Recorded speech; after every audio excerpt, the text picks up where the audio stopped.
Assalamualaikum warahmatullahi wabarakatuh. Kembali lagi di channel kami. Bagi yang menemukannya, subscribe, klik dan share agar mendapatkan notifikasi berikutnya. Baiklah, kita mulai ceritanya ya teman-teman. Pagi itu, suasana di rumah belajar Raka terasa berbeda.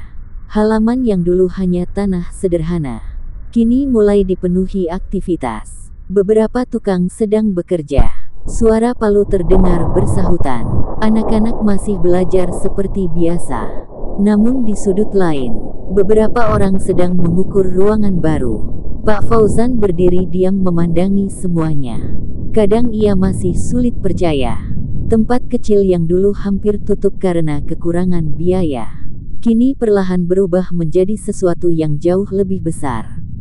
Sejak Rizal membantu menghubungkan rumah belajar dengan Dinas Pendidikan Kabupaten, semuanya mulai berkembang cepat. Bantuan buku datang bertahap, komputer mulai digunakan anak-anak, beberapa relawan pendidikan mulai rutin mengajar. Dan yang paling mengejutkan, nama rumah belajar Raka mulai dikenal sampai luar daerah.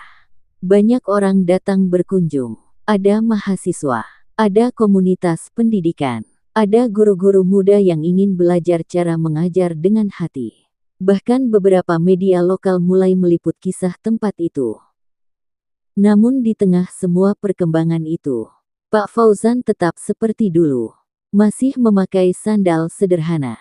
Masih menyapu halaman sendiri setiap pagi. Masih duduk lesehan bersama anak-anak saat mengajar. Dan setiap kali dipuji, ia selalu berkata, tempat ini besar karena banyak orang baik, bukan karena dirinya. Sementara itu, Alia semakin sibuk membantu mengatur semuanya. Ia mengurus buku administrasi, membuat jadwal relawan, mengatur perpustakaan, dan diam-diam, ia sering membantu Pak Fauzan yang mulai kelelahan. Karena meski tempat itu berkembang, beban tanggung jawab juga semakin besar. Suatu malam, setelah semua orang pulang, Pak Fauzan duduk sendirian di ruang utama. Lampu masih menyala redup. Di depannya, terlihat tumpukan proposal dan dokumen. Wajahnya lelah. Alia mendekat perlahan. Belum tidur. Pak Fauzan tersenyum kecil. Aku takut. Alia duduk di sampingnya. Takut apa? Pak Fauzan menunduk. Takut tempat ini berubah. Aku takut kalau nanti semuanya terlalu besar. Rumah belajar ini kehilangan hatinya. Suaranya pelan sekali, karena ia pernah melihat banyak tempat pendidikan berubah hanya menjadi formalitas. Dan ia tidak ingin itu terjadi di sini. Tempat ini dibangun dari luka, dari perjuangan, dan dari kasih yang tulus. Alia menggenggam tangannya perlahan. Selama orang-orang di dalamnya masih mengajar dengan hati, tempat ini nggak akan berubah. Pak Fauzan langsung diam. Dadanya terasa hangat. Karena lagi-lagi, Alia selalu tahu cara menenangkan ketakutan yang tidak bisa ia jelaskan pada siapapun.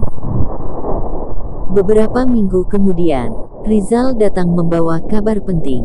Ia duduk bersama Pak Fauzan, Alia, Denny, dan beberapa relawan. Pak, saya rasa rumah belajar ini sudah waktunya punya badan resmi. Pak Fauzan mengernyit. Maksudnya? Rizal tersenyum. Kita bikin yayasan. Ruangan langsung hening. Rizal membuka map perlahan. Di sana tertulis, Yayasan Terpadu Rumah Belajar Raka. Pak Fauzan langsung membeku. Matanya perlahan basah. Nama itu tetap membawa nama seseorang yang dulu hampir dilupakan dunia. Pak Fauzan menunduk. Air matanya jatuh ke atas meja. Pak Raka, gumamnya lirih. Denny yang duduk di sampingnya ikut menangis. Karena mereka semua tahu, lelaki sederhana itu mungkin tidak pernah membayangkan bahwa perjuangan kecilnya suatu hari akan tumbuh sebesar ini. Namun prosesnya tidak mudah. Mereka harus mengurus banyak dokumen, surat izin, legalitas, administrasi yang rumit. Kadang mereka bolak-balik ke kantor kabupaten sampai malam. Kadang proposal ditolak dan harus diperbaiki ulang. Pak Fauzan bahkan beberapa kali hampir menyerah karena merasa tidak sanggup menghadapi semuanya. Namun Alia selalu berkata, kita sudah sejauh ini, Jangan berhenti sekarang. Suatu siang, saat Pak Fauzan sedang membereskan buku, datang seorang bapak tua bersama cucunya. Bajunya sederhana, wajahnya penuh lelah. "Pak, saya dengar di sini anak-anak miskin masih bisa belajar." Pak Fauzan langsung mempersilakan duduk. Dan saat melihat mata kecil cucu lelaki itu yang penuh harapan, Pak Fauzan kembali sadar, kenapa tempat ini harus terus hidup. Beberapa bulan kemudian, surat resmi akhirnya datang dari pemerintah kabupaten. Hari itu, semua orang berkumpul di rumah belajar. Pak Fauzan membuka amplop itu dengan tangan gemetar. Ruangan sunyi, dan saat ia membaca isi suratnya, air matanya langsung jatuh. Yayasan Terpadu Rumah Belajar Raka, resmi terdaftar dan diakui sebagai lembaga pendidikan masyarakat. Ruangan langsung pecah. Anak-anak bersorak, ibu-ibu menangis. Denny langsung memeluk Pak Fauzan erat. Sementara Alia menutup wajahnya sambil menangis haru. Pak Fauzan berdiri diam di tengah keramaian itu. Pikirannya melayang jauh. Ia teringat hari ketika dirinya dikeluarkan dari sekolah. Hari ketika ia merasa hidupnya selesai. Hari ketika ia duduk sendiri di ruangan gelap sambil takut masa depannya hancur. Dan kini, tempat kecil yang dulu dianggap tidak penting, diakui oleh pemerintah. Saat acara syukuran kecil diadakan, Pak Fauzan diminta berbicara. Ia berdiri di depan semua orang. Tangannya gemetar, matanya merah. Lalu berkata pelan, "Dulu, tempat ini cuma ruangan kecil. Bocor saat hujan, hampir tutup berkali-kali. Suaranya mulai pecah. Tapi ada satu orang yang tetap percaya bahwa anak-anak kecil di desa ini pantas punya mimpi." Air mata mulai jatuh dari banyak orang. Pak Fauzan menatap foto Pak Raka. Kalau hari ini tempat ini berdiri sebesar ini, itu karena ada guru sederhana yang dulu memilih bertahan, meski dunia menganggap beliau tidak dibutuhkan. Ruangan langsung dipenuhi tangis. Setelah semua acara selesai, malam kembali sunyi. Lampu-lampu baru Yayasan Terpadu Rumah Belajar Raka menyala terang. Pak Fauzan duduk bersama Alia di teras. Mereka memandangi bangunan yang kini jauh lebih besar dari dulu. Namun aroma hangatnya masih sama. Pak Fauzan berkata pelan, "Dulu aku cuma ingin tempat ini nggak hilang.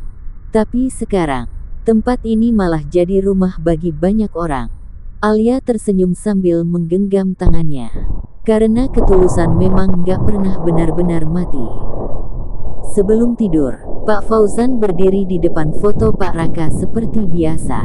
Namun kali ini, senyumnya berbeda, lebih tenang, lebih damai. "Pak, sekarang nama Bapak gak lagi dilupakan. Sekarang, seluruh perjuangan Bapak hidup di tempat ini." Air matanya jatuh perlahan. Namun itu bukan tangisan sedih, melainkan tangisan seseorang yang akhirnya melihat perjuangan panjangnya menemukan cahaya. Kadang, hal terbesar di dunia bermula dari sesuatu yang sangat kecil. Sebuah ruangan bocor, beberapa buku lusuh, seorang guru honorer yang bertahan meski lelah, dan hati yang tidak rela melihat anak-anak kehilangan kesempatan belajar. Pak Raka mungkin dulu dianggap tidak penting. Pak Fauzan mungkin pernah dianggap gagal. Namun ketulusan mereka tumbuh perlahan, menjadi cahaya, menjadi harapan, dan akhirnya, menjadi yayasan besar yang diakui negeri.